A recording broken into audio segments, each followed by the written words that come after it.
Hi, Mitch Winger back with another video on data analytics and machine learning. In this video, we'll talk about the mathematical functions we use in regression. Hope you enjoy. Okay, let's get started. In a previous video, we discussed hinge loss. Note that errors are only penalized once they exceed the margin.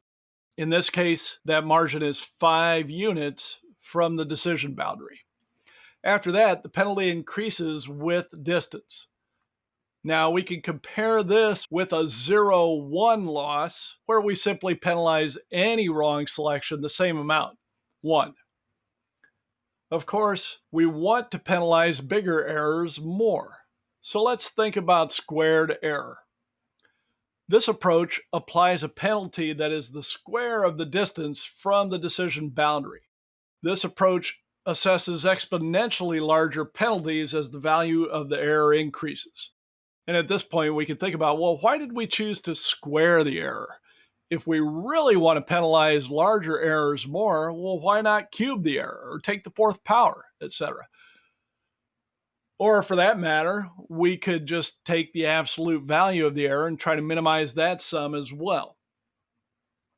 Anyway, getting back to squared errors, we try to minimize the sum of those squared errors, thus the term least squares. Also, one thing to consider is the squared error penalizes errors in your estimations even if you still make the correct choice. And in fact, it penalizes them equally as much as it does incorrect choices. Now, in many business problems, or many problems in general, that approach doesn't really reflect what our true objective is. So, as an alternative, even when using a squared error approach, we can use a hinge-based approach with the square of errors. That's going to take us away from a pure linear regression approach, but it is an approach we can take. Now, unfortunately, we continue to use a least squares approach in regression because it's convenient. We've learned how to do it already, and it's available in everything from Excel to SAS to Stata to RapidMiner. It's easy to calculate mathematically, not that big a differentiator these days with the computing power we have at our fingertips. One of the unfortunate drawbacks to least squares regression is that it is extremely sensitive to the data. Just a few odd data points can change the regression line dramatically. For many business applications where we want to automate the data collection, learning, modeling, and application of our model as much as possible, the need to hand scrub that data makes least squares regression inconvenient. With this in mind, what other approaches can we use to build a regression line? Now, if we think about class probability, when we estimate the probability of class membership, we have two objectives in mind. First, we want the estimate to be well calibrated. For example, if we estimate the probability of class membership of 100 cases to be 0.15, well, then we expect about 15 of those cases to actually belong to the class. Second, we also want the estimate to be discriminative. This means that different instances should have meaningfully different class probability estimates.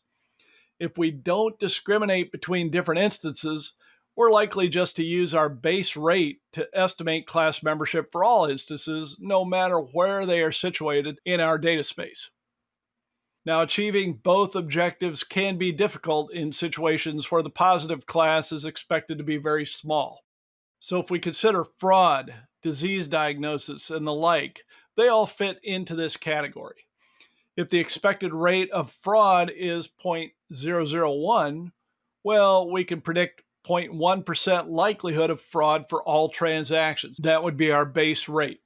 Now, that's well calibrated, but we're not discriminative at all for instances with different attribute values.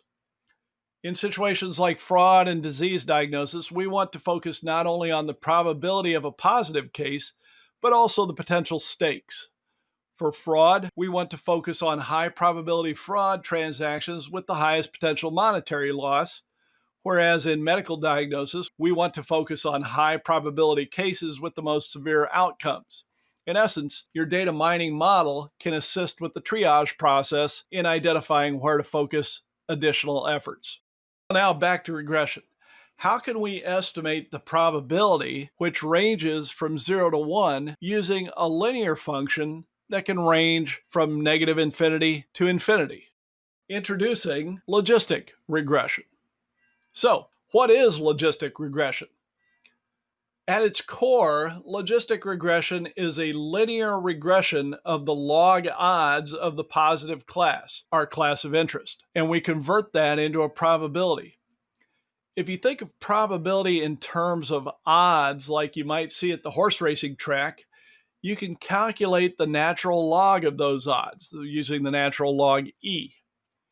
Note that the log odds can range from negative infinity to infinity, which is what we need to create a linear regression model. And that's exactly what we do with logistic regression. We end up with an approximation of likelihood rather than an exact probability. But this works because instances will be more or less likely than other instances to belong to the class of interest. Well, what is the class of interest? Whether the customer will churn, whether the transaction is fraudulent, whether the loan will default, or whether the diagnosis is positive, for example. We can decide on a threshold for predicting the positive class based on our objectives. So if we look at this statement here, we can see G is the estimated probability for an instance X in our data set, given the weightings of the various attributes. And you can see that we want that probability of it being a plus for this instance X to be high if X actually is a plus.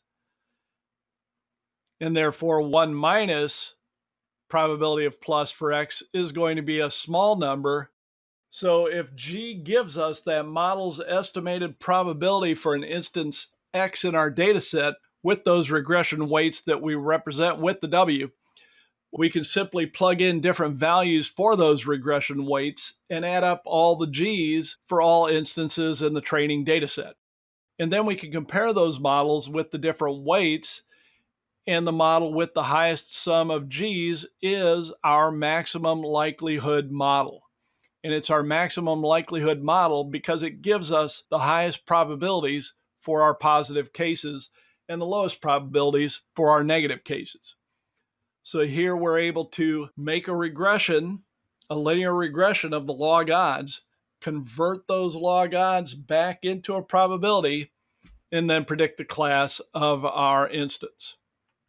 So that's it for our discussion on regression models. Thanks for watching. As always, be sure to check out the other videos in this series.